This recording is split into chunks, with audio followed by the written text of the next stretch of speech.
Nettie Velasquez was brought to the United States from Mexico by her parents when she was 7 years old.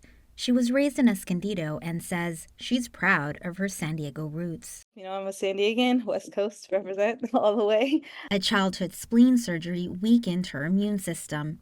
That fueled her fear of being uninsured most of her life, especially during the pandemic. Yeah, it was a really scary time because I didn't have access to healthcare, and I thought if I get COVID, I can't pay for emergency visits to the ER. Like I can't. Velasquez is a DACA recipient and has been advocating for immigrant health care expansion for years. She says a new rule announced by the White House on Friday expanding the Affordable Care Act to include DACA recipients is long overdue. I know that a lot of people are gonna feel so much relief. Many DACA recipients, like Velasquez, get health insurance through their jobs. A recent survey by the National Immigration Law Center says 27% report being uninsured.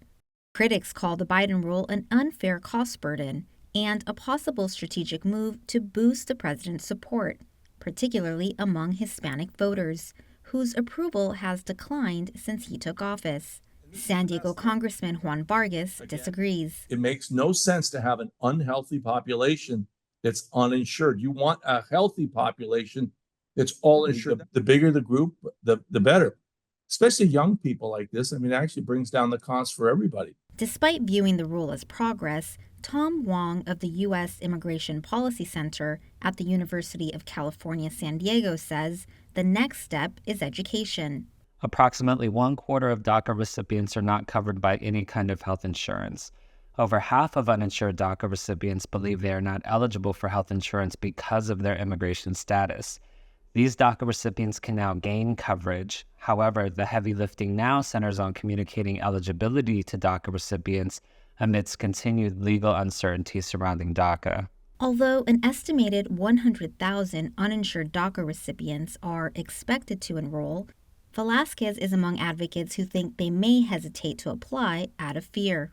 We're worried that that would impact the potential for us to be able to apply for citizenship when that time comes. Is like you try not to get any sort of help because that might reflect negatively on your application. Heidi de Marco, KPBS News.